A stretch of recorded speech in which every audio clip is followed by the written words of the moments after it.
Good morning. Good job, class. Good job. So, how many of you checked in by texting July to this number on the screen? And you were directed to vote for Franklin as the nicest place in America in Reader's Digest contest. Thank you, Alan Sims. I know you're in the room somewhere. Where are you, Alan?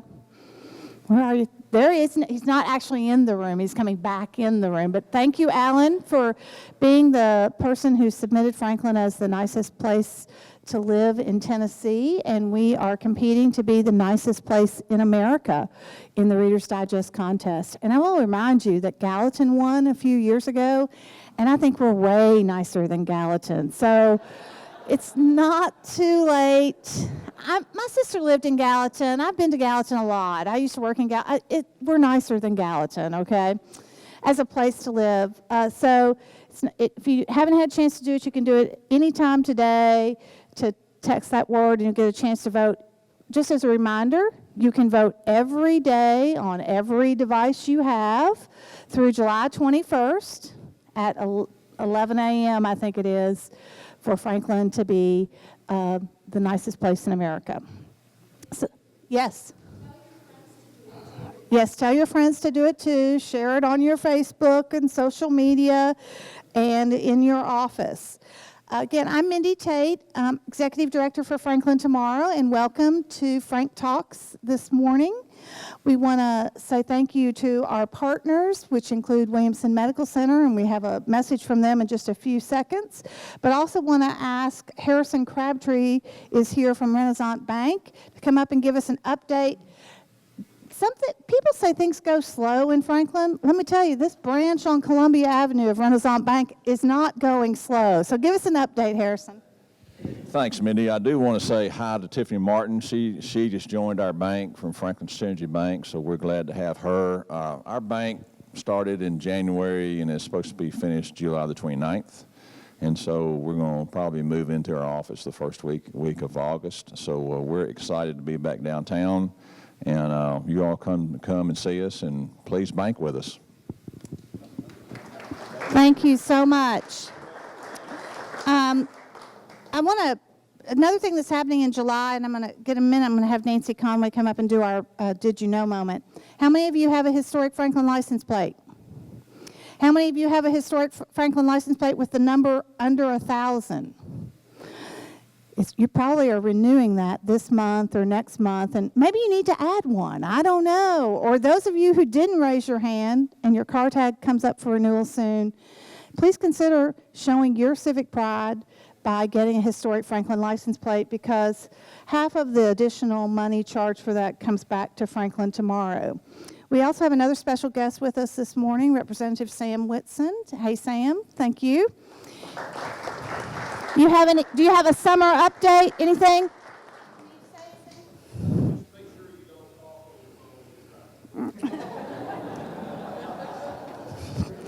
That sounds like experience or wishful thinking. I'm not sure which it is. So Nancy, you want to come up and give us your trivia moment? And there is a prize.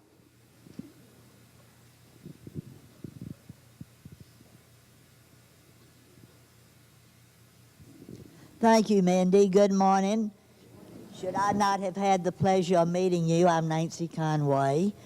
And about a year ago, I was asked to take this assignment, and that is ask everyone at each Frank Talks a simple question. And the person who answers it first correctly receives a prize. So, Mindy, you'll have to watch and see and monitor and help me with answers of those given answers. First, we hear so much about education here in this community, and we have two public school systems in the community, and they're both fantastic, the Franklin Special School District and the Williamson County Schools. So, there's two parts to this question. So here's the question. What was the name of the first Franklin Special School District school, and where was it located?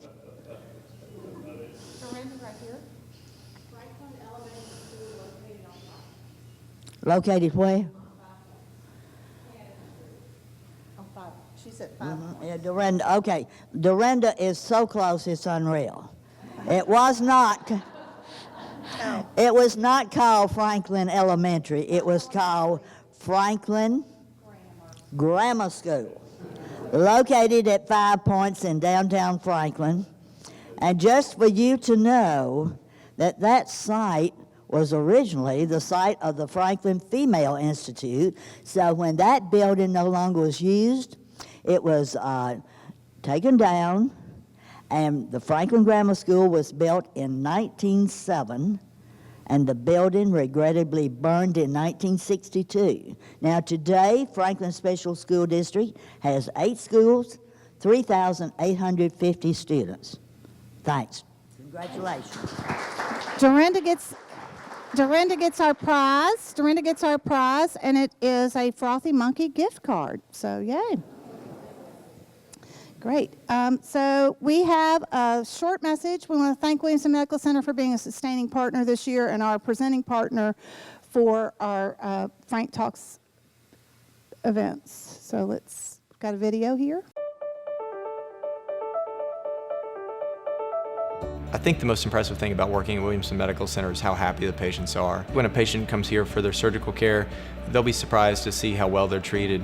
Patients should consider Williamson Medical Center for their surgery because they are going to get exceptional care. We are very blessed to have a good team and also, kind of have that persistent small town feel, but yet have the technology and the medical capabilities of the larger centers. A lot of what we're able to do now is minimally invasive. Through the use of the surgical robot or just regular laparoscopy, we're able to fix some pretty advanced problems with really small incisions. What impresses me most about Williamson Medical Center is the patients are not treated as a number. Plus, this is the only 5-star hospital in the state right now. I think the most impressive thing is the people who work here, their loyalty to the hospital. You talk to people on the floor, the nurses, the other medical staff, they love working here, and that produces an environment that's so healthy for the patient. Patients should consider Williamson Medical Center for their surgery just because as soon as they come through the door, they'll be greeted with a smile, they'll be taken care of, and ultimately they're going to feel better. We have very good cutting-edge technology here at Williamson Medical Center, all the way from advanced diagnostics to advanced surgical procedures. I don't think there's much that you would find elsewhere you won't find here.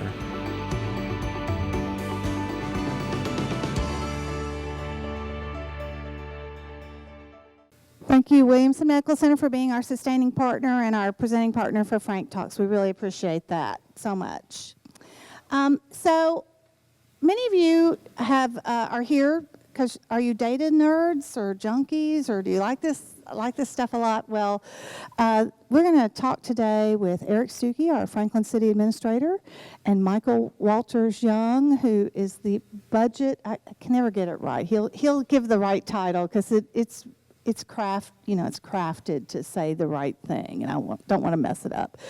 But Franklin is one of the communities across the country that participates in the National Citizen Survey, and we are excited to explore this more fully with you so you can get a better understanding of the feelings and ideas present in our community among our citizens.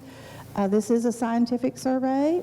Many of you have participated when we presented the results of the On the Table initiative from last fall, where we had over 400 people participate in that survey after 1,000 or so people participated in On the Table. That was not a scientific survey, but I will say that we were very pleased to see that our results are very close in nature and responsive to each other, and so we're working together to really fully understand that. But I'm going to turn it over to Michael Walters-Young and Eric Stuckey.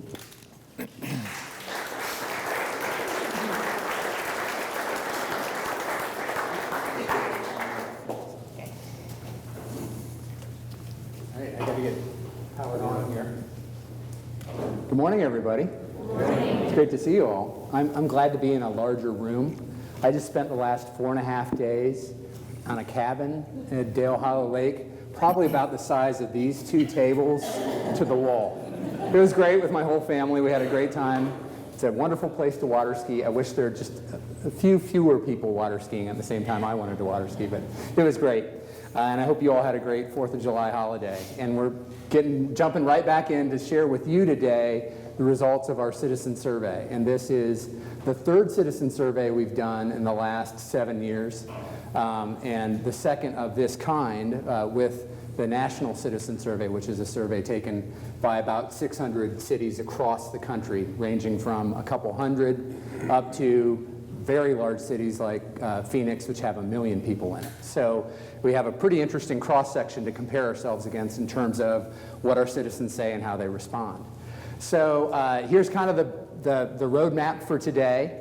We're going to talk about the methodology of the survey, the results themselves, do some comparisons of how that looks to previous surveys, and I want to give major credit to Franklin Demara, who helped us get this ball rolling back in 2012, working in partnership with the Realtors Association to get a grant to help us do the first survey, which was an instrument called the American Communities Survey. So very similar, not exactly the same thing we've used the last 2 times, but got us going there. So thank you, Mindy and Franklin Demara, for helping us get that started.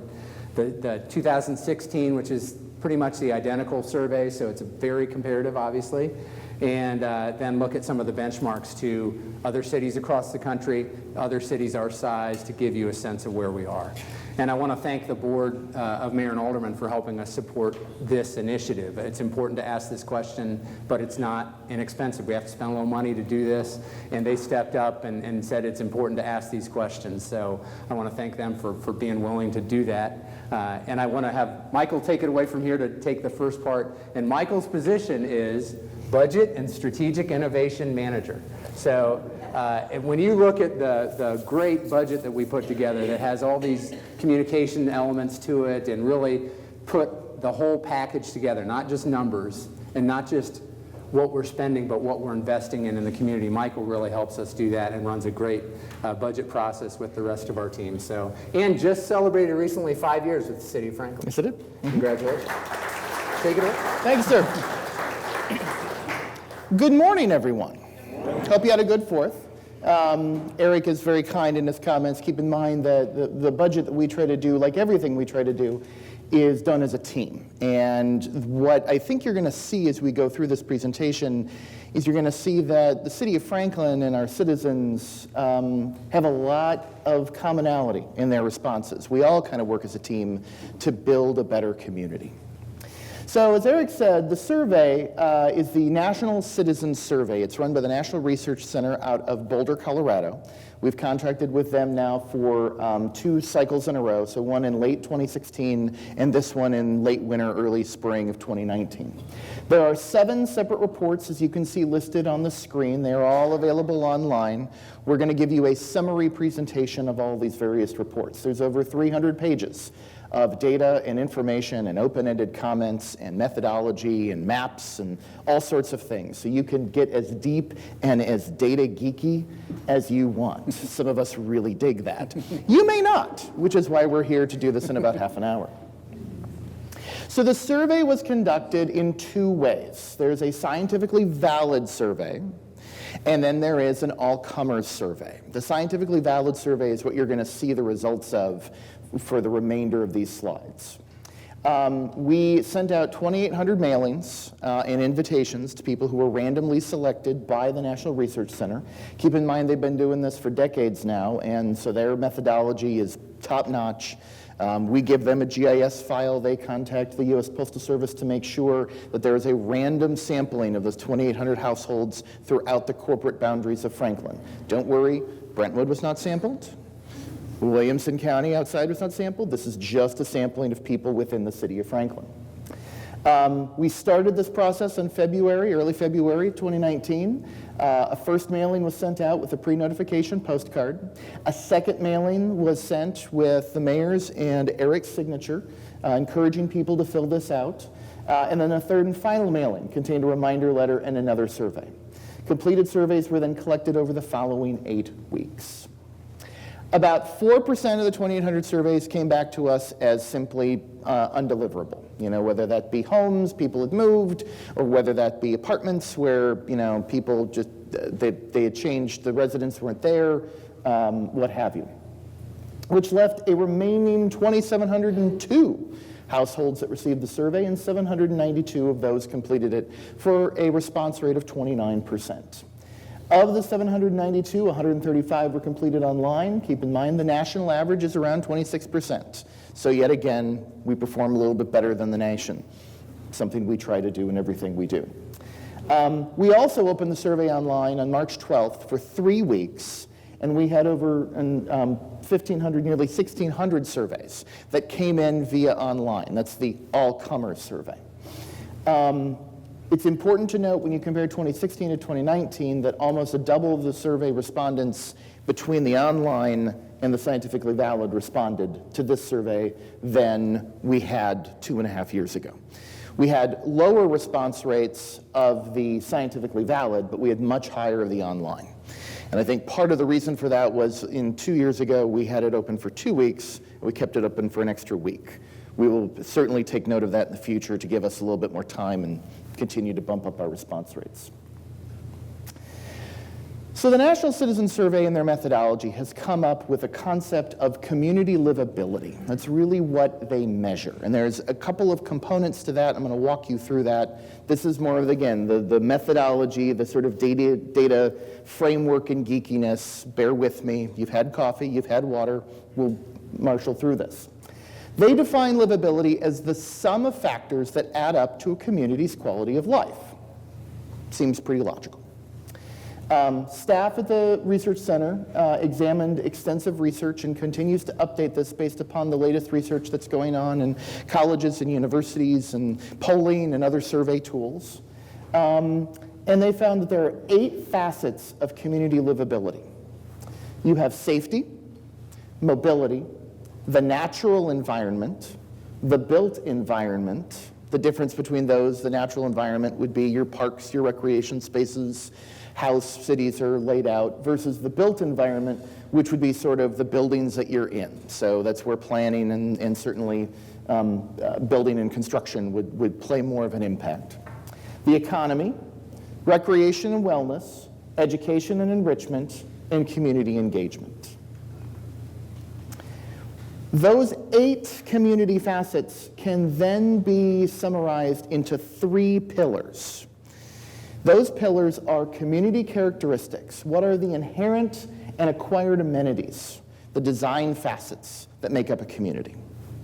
Governance, the services provided by local government, and the government function, and how well the government functions at any of these levels. And then finally, participation. All of you. How connected do you feel to your neighbors? How many times do you go and worship? How many opportunities do you have to go explore broader Franklin and shop and engage? And let's find out how we did. All right, I get to give you some results. So in our survey responses, we'll go through each of these areas. First, overall quality of life. And so we asked the respondents, and again, these are the responses from the random selection. That gives us really folks that from a cross-section of the community, they work hard to have a very good sample, both geographically and very representative of our population overall. When we asked quality of life, rating of quality of life, we had a combined excellent and good score of 97%, which is a really strong score. The encouraging thing here is that excellent category, that 68%, is a little bit higher than it was in 2016. So we're getting a little higher marks in that area than we were previously. And when we compare ourselves to the over 600 communities that take this survey, we were number 3 in this rating category. Michael had walked you through those 8 qualities that are rated, and they have a methodology through which they rate what is most important to our residents. So within that 8, Franklin residents said safety, mobility, and economy were the 3 most important elements of those 8.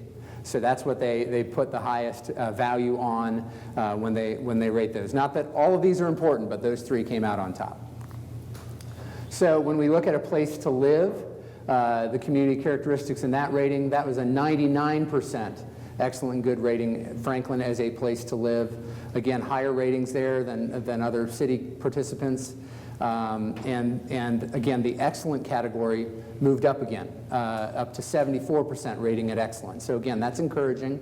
And that rated 6th in the country. And then the rating of overall image and reputation rated number 1. When you look at the bottom of this slide, you see overall image, you see neighborhood, place to raise children, place to retire, overall appearance. So these are subcategories within that place to live category. So again, you see pretty strong ratings, and we rated top 10 in each of those categories compared to the national other cities' rankings, and we'll go through that later on. Place to retire, I don't think we're in top 10 there, but we were still pretty high. When you look at quality of city services, so this is what we deliver. This is important to us on our city team in terms of rating, how folks rate us. And we rated consistent with what we were in 2016, held the same at 93% rating city services as excellent or good. And we were pleased to see, again, a little bit of growth in the excellent rating. We rated 11th in overall confidence in city government and 6th in the rating nationally of our city services. And again, you see the ratings of some subcategories that roll up into that or relate to that. Value of services for taxes paid, 76% rated excellent or good. And then you see overall direction, welcoming, citizen involvement, all in that 75% or so, excellent and good, acting in the best interest of our community, being honest, treating residents fairly, and our customer service rating at 91% was a source of pride for us to see that as a high rating as well. As a comparison, the last chart, the last bar here shows the rating of our residents of the quality of federal government services at 53%, excellent and good. So we did a little better than the federal government, that's good. But I will tell you the rating of federal government was higher in this survey than it was in 2016.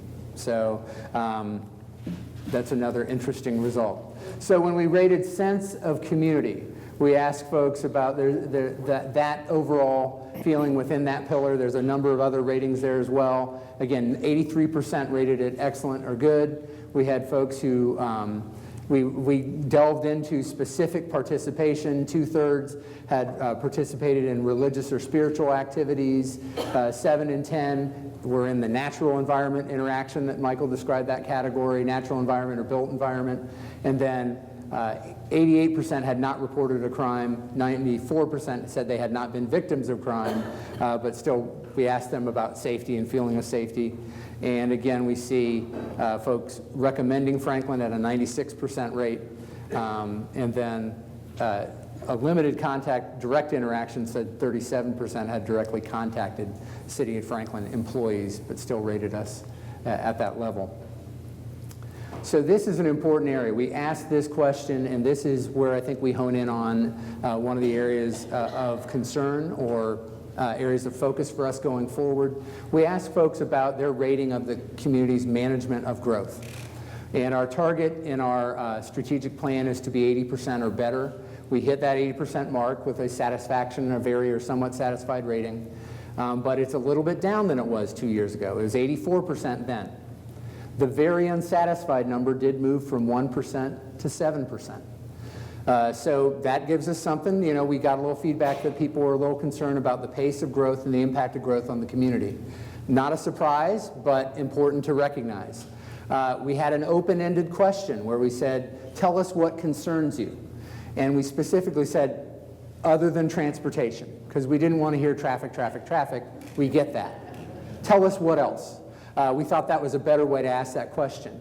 And 38% of the responses, when we kind of group them into the nature of that, centered around growth, the impact of growth on community quality and community character.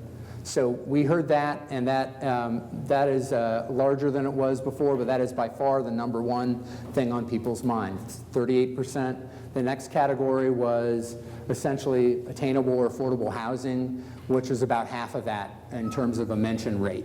So again, that's where we heard it. And then when you look through those, this is more of a subjective review of that. But when you read those comments, what I think both Michael and I would tell you is the level of intensity of concern was greater about growth and the impact of growth. And I'll tell you, that's why we do the extensive planning we do, the things we do like the update of the land use plan and the zoning ordinance that's being considered right now.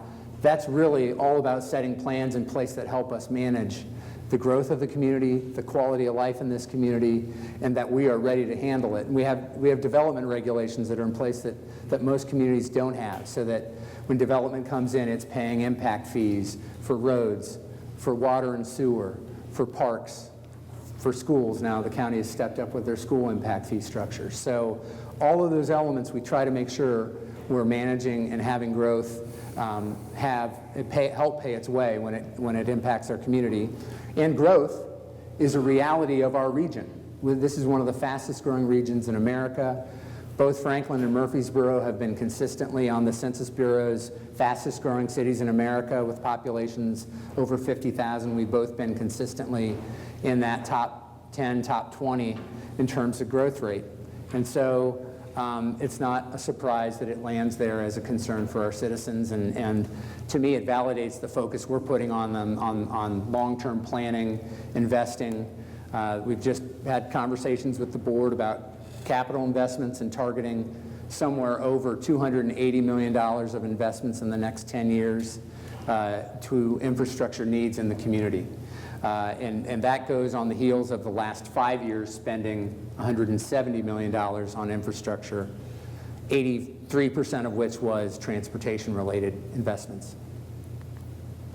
All right, so one of the other questions we asked was just to understand, this was sort of a tailored question to understand how people want to be communicated with or what their preferences are. And it was interesting. We put a lot of focus on social media and how important that is, and we hear a lot of buzz about what comes back out of social media.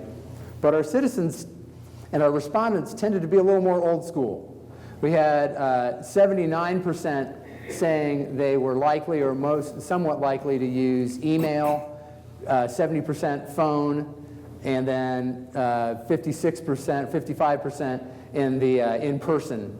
So the top three areas were all kind of direct, and then mail right there at around 40%. So it got much lower when you get to the more trendy social media areas. So it tells me we need to pay attention to both old school communication and the social media realm as well.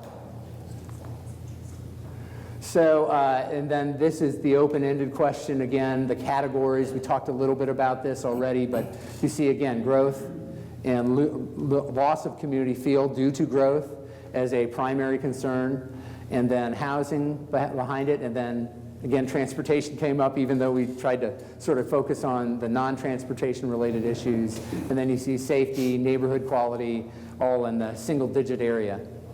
But again, that gives us a sense of what's on people's mind. And it was designed to be a question to say, what concerns you? And this is what came back. Michael, you want to give us some comparisons? Sure. So yes, you'll note that though we specifically ask, aside from traffic or transportation, what's your number one concern? 11% still said traffic and transportation. Of course. But it's predictable. So one of the other things that you want to make sure you do whenever you have data sets, there's theory out there that says one data point is a number, 2 data points are 2 points, but 3 you can actually draw some type of trend analysis to. You have to have at least 3, and this survey was our 3rd. So what we tried to do is look at questions which were similar between the 2012 survey and then the 16 and the 19 National Citizen Survey surveys. Obviously, the 2016 and 2019 surveys are directly comparable because they're the exact same questions that are asked across the 600 cities and towns that participate, and certainly Franklin's numbers are comparable to, well, Franklin's numbers. 2012, though, we tried to pick and choose what questions were really somewhat similar. So the first thing we looked at, are things in Franklin going in the right direction? And in 2012, 82% said yes. In 2016, that had dropped to 73%. By 2019, it's rebounded a little bit to 75%. So 3 out of every 4 people in Franklin, if you ask them, are things moving in the right direction, their answer is yes. How would you describe your overall quality of life in the city? Not surprisingly, we've already seen this was a positive indicator from one of the previous slides you've seen. In 2012, 94% said their quality of life was positive. In 2016, that went up to 97%, and it held steady at 97% earlier this year. And how would you rate the job being done by city government? Now, you don't have to be a data geek, you just have to be proud in your job, and Eric and I are very proud of the answer of this one, in that in 2012, 83% rated the job being done by city government as positive. In 2016, 89% rated it as positive, and this year, 93% rated it as positive. And that, we feel, is a reflection on everything that we do, everything the board does, everything that we try to build and sustain here in Franklin. So we also looked at things that we do really, really well, things that were rated excellent, and then the next slide is going to be things that we don't do so well. So in 2012, neighborliness was rated at 20% in terms of excellent, that people would say, by goodness, I love the people in my cul-de-sac, or I love the people on my street, or I love the people in my church. I've got a great connection to them. Well, that number went up to 27% in 2016, and it's gone up again to 32% in 2019.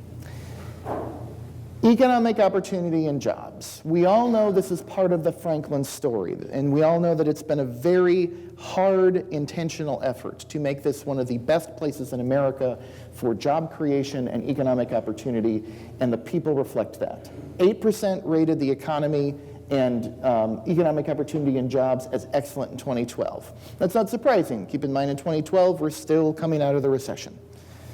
In 2016, that number had doubled to 19%. And in 2019, it doubled again to 37%, rating economic opportunity and jobs as excellent. We're going to see in a couple of minutes here when Eric goes through some of the other top ranks we have with cities of our size as well as nationally. With the exception of cost of living, we rank in the top 3 on every economic category nationally compared to other cities. And people really like to shop here, which is a good thing. We generate a lot of sales tax that funds a lot of our operations. So 8% rated shopping as excellent in 2012, 50% rated it as excellent in 2016, and the new stores that are coming in to Berry Farms and Cool Springs must be working, because 58% rated it as excellent in 2019. But there are things that our residents rate us as poor in. In 2012, 15% rated the cost of living here as poor, or burdensome, if you will. That number went up to 20% in 2016. It held steady at 20% in 2019. Affordable housing. This is the single largest jump of any of the negative indicators in the surveys. 11% rated the affordability of housing as poor in 2012. That number skyrocketed to 35% in 2016 and has gone up again to 42% in 2019. Transportation and traffic actually got a little better between 2016 and 2019. This is usually where people start to raise their eyebrows. But as you've just heard, we've invested $170 million, so hopefully it's having some type of impact. 16% rated it as poor in 2012, 29% in 2016, and that went down to 23% in 2019. Still not great. More than 1 out of every 5 of our residents rate traffic and transportation as poor in this community. But it's getting a little better. And then our overall level of diversity, 8% rated it as poor in 2012, 9% in 2016, and 10% in 2019. So there are, of course, 2 things which are true in life. There's death and there's taxes. So one of the things we looked at here was, in 2012, the survey asked, for the services you received, would you say that property taxes in Franklin are too high, just right, or too low? And you can see that, about right was 69%, too high was 20%, too low was 5%, don't know 6%. We didn't ask an equivalent question in 2016 and in the 2019 survey, but we are able to give a relational question, which is, what is the value of the services for the taxes paid? It's about as close as we could get. In 2016, the blue pie chart, 76% rated the value as excellent or good, and then 96% rated its value as excellent, good, or fair. That same 76% rated it excellent and good in 2019, except people that rated it excellent went up to 26%, and the good went up to 50%. So that measure has held steady. We are happy with that because keep in mind there's a difference between this survey, and that was the implementation of the Invest Franklin initiative. So your property taxes actually went up in between these two surveys. This is just a brief chart showing the various comparables of note in terms of years, in terms of gender representation of the survey and rent to own. You will note that in 2012, we had 20% of survey respondents who had lived in Franklin for 0 to 5 years. In 2016, that number jumped to 36% who have lived here for less than 5 years. And in 2019, it's gone up to 41%. This shouldn't be a surprise, given the growth that we see within the community. My final slide is to show you the comparable districts that you can get as a result of using the survey tool. This is used nationally, as we've said, with over 600 cities, and they're broken out. You have some in, small amounts in New England, the Middle Atlantic, some in the North Central, South Atlantic, East, West, South Central, Mountain, and Pacific. And then a pretty good breakdown of about 20% in the larger community categories. So for us, we fit into the $50,000 to $80,000, the $50,000 to $999 bucket, if you will, right now. At about, that's about 22% of the surveys that are collected. So Eric's going to close with how we measure up nationally and then regionally with some of our comparable cities. Right, so the next two slides is the overall, the 600 plus communities and how we rated in these various categories. Again, overall quality of life, third. Image and reputation, first. Franklin is a place to raise children, second. Overall economic health, first. Vibrant downtown commercial area, first. Overall quality of business and service establishments, third. Employment opportunities, first. Franklin as a place to work, first. Opportunities to participate in religious or spiritual activities, second. Economic development, third. So this is of the 600 plus, all different sizes, all different locations across the country. So here's some areas where we ranked on the lower end of that spectrum. Availability of affordable quality housing, 242nd. Ease of travel by bicycle, 238th. Residents who stocked supplies in preparation for emergency, 168th. Not a lot of preppers here. So I guess you feel good about that we're going to be here to help you if something happens. That's good. Residents who use basically public transit, 159th. Walked or biked instead of driving, 200th. We love our cars. And made efforts to conserve water, 217th. So again, that's 600, so we're still in the upper half in all these areas, but still areas that are a little more of concern where we rank lower than we would like or would have expected. Now, the next two slides look at our comparison to cities in our population range, okay? So 50 to 80,000, cities that are more our size, and we ranked first in all of these areas. I won't read them all, but it's really good. Quality of life, image and reputation, place to live, raise children, the areas we just talked about that we ranked highly nationally, we rank first in cities our own size.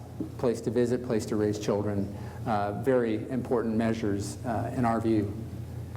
Then kind of scrolling on again, participating in social events, spiritual and religious services and events, neighborliness, participating in community matters, economic development, city-sponsored special events, all first for cities that are between 50 and 80,000 people. So what we've done from there, first of all, these survey results are integrated in multiple ways. We have a strategic plan called Franklin Forward that we implemented in 2013 with the board's help, with Bob Smith, who's out here in the audience. He helped us facilitate that process. And that sets a number of goals. And we have multiple measures across the spectrum that we look at to see what is our progress in reaching community goals overall. And a number of them track to the perception of our citizens in these areas. So we integrate that in our budget. We've met with our leadership team. We've shared this with the board and with the community, and we're out here sharing it with you today. We have our performance website that you can look at and you can tailor and not just look at what we measure from the strategic plan, but you can take it yourself and look at crime stats or these perception ratings over different periods of times if you would like, so that you can look at it for yourself. This will obviously play a role as we build budgets going forward and as we prepare to do this survey again in another 2 years or so. I mentioned to you the growth part. I think that's something that the board has taken note of and something we want to engage, I think, further in some community conversations on, so that we're making sure we're understanding what those concerns mean to our citizens, but also that we're communicating back out the things that we are doing that help us manage growth and take advantage of the opportunities growth give us, but also maintaining quality of life and the values that made this community a great place and attracted all of us, or kept all of us here, that we pay attention to that in the work that we do. So that's, I think, a really important community conversation over the next year or so, that I think we want to look at how we do that, so that we're both helping you all understand how that's top of mind for our city team. That's a big deal, and we get that. But also that we're hearing back from you what's important to you and what that really means, because that has different facets to it. It may be more of a transportation conversation for people. It may be more of a, are there available parks and other resources that I like that have been important to me, and now there are more people trying to use the same resources. How are we meeting the needs of a larger community over time? So that's an important part of this as well, as we go forward and as we use these results as a guide for some other important community conversations. That concludes the prepared part of this. We're glad to take some questions, or if Mindy has anything else for us, we'll be glad to jump in. So thank you for your time today. Thank you. I will, we'll take some questions, but I also want to make sure that we introduce, I introduced Representative Sam Whitson, but I failed to introduce Franklin Mayor Ken Moore, and Alderman Ann Peterson and Alderman Brandy Blanton, who are here this morning. Thank them for being here. Mayor, you have anything to add, or?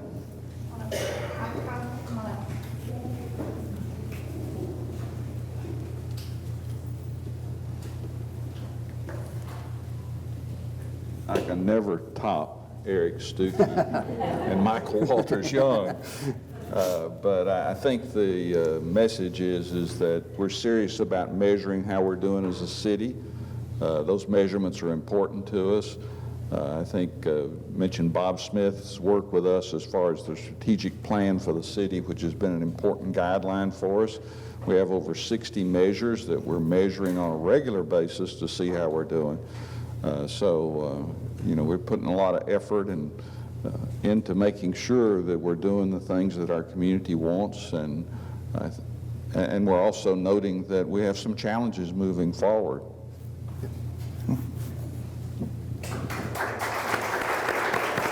Any questions? Anybody have a question from the audience?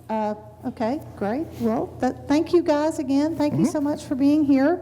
Go One ahead. more comment. You can get all this online, as Michael said. Just go to franklintn.gov. You can see all the nitty-gritty. You can read all the direct responses we got. I will tell you, and we have the results for what's called the all-comers survey part of this.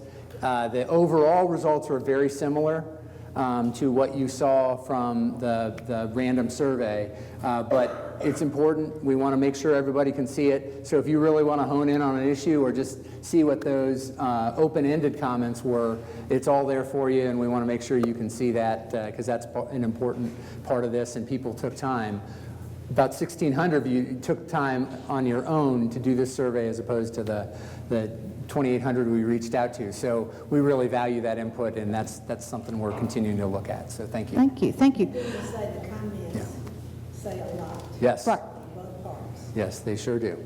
So that's part of what we're actually looking at, how we gather that information together and sort of classify some of those responses so that it helps us look at how we provide information back to the community so they understand how we're hearing them and how we're working on those issues, and go forward from there. So thank you. Great. Many of you have picked up copies of Blue Zones by Dan Buettner, the second edition from our office, and are going to be participating with us this month in book club discussions. This is an outgrowth of our On the Table experience, where people said they wanted to learn more about an issue and have the chance to engage and continue conversation. So we've got a place on our website where you can, we'll be updating that this week with the book club meetings, and also encourage you, if you haven't gotten your book, it's an easy read. And then if you read the first one, we've got a little gift for you for the second one, because we have the Blue Zone Solutions book that takes this a little further and helps you incorporate it into your life, and we can loan you a copy of that as well. But the discussions will be happening in July, and you can stop by the checkout table, and Stacy or Allison can help you make sure we communicate with you about the Blue Zones book clubs. We got a couple other things coming up. It's a busy month at Franklin tomorrow in our community. Our 14th annual, I believe, volunteer awards, exemplary community volunteer awards, will be July 24th at the Franklin Theater. Tickets are just $25. Dozens of nonprofits have nominated dozens of individuals for an array of awards. From a new award this year is the Emerging Leader Award, but we have the Volunteer Spirit Award, the A&T Rutherford Exemplary Community Volunteer Award, and this year we'll be presenting the Charles M. Sargent Legacy Award. And it's a wonderful night at the Franklin Theater. It's just $25 to come and hear the stories of the people doing good in our community. Nominations are hard sometimes to get because many of the people who are volunteering their time aren't doing it to be recognized. And when asked, they ask not to be recognized, which is a great thing. The Franklin Special School District Backpack Giveaway is July 27th at Liberty Elementary. And then on July 30th, we will have Breakfast with the Mayors at Rolling Hills Community Church. And our topic will be community character. And Mike Madison from Williams County Government and Kelly Dannenfelser from the City of Franklin, along with Liz McLaurin of the Land Trust of Tennessee, will be presenting on some of the planning and work that is underway on setting the community character for Williamson County and Franklin for the next few years through the comprehensive plan in Williamson County and the zoning ordinance in the City of Franklin, as well as the work that the Land Trust does. So we encourage you to RSVP for that event. And then the next Frank Talks will be August 12th, and we're still working on the location for that. And then our Walk More with the Mayor is August 26th. And we'll be at the new Mars Pet Care. So it's going to be a pet-friendly and an exciting opportunity for you to be at Mars Pet Care on August 26th. So we have a lot going on this summer, and we hope that you'll be an engaged citizen and participate in the process. So thanks, and have a great day.